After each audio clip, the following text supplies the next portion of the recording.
Os oes angen, gall fferyllwyr roi meddyginiaeth dros y counter a meddyginiaeth presgripsiwn am ddim, heb orfod cael apwyntiad na gweld y meddyg teulu, ar gyfer 27 o anhwylderau iechyd cyffredin, gan gynnwys dolur gwddf, brech yr ieir a conjunctivitis.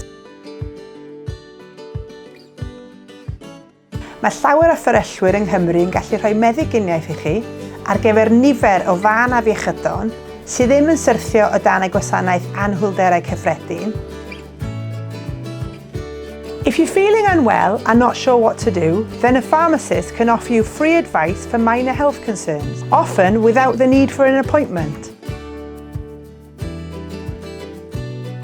Mae 80% o bobl sy'n cael help gan eu fferyllydd yn arbed gofyn mynd i weld ei meddyg teulu neu'r gwasanaeth tu allan i oriau arferol, sy'n golygu gallen nhw gael triniaeth yn gynt ac yn agosach i gartref. Did you know your local pharmacist can offer the flu vaccine? In 1 year alone, over 160,000 flu vaccines were given to eligible people at pharmacies. Many people experience a sore throat, and this usually goes away without the need for treatment. But if your symptoms are severe or getting worse, then many local pharmacists can assess whether the cause is likely to be a bacterial infection needing treatment with antibiotics.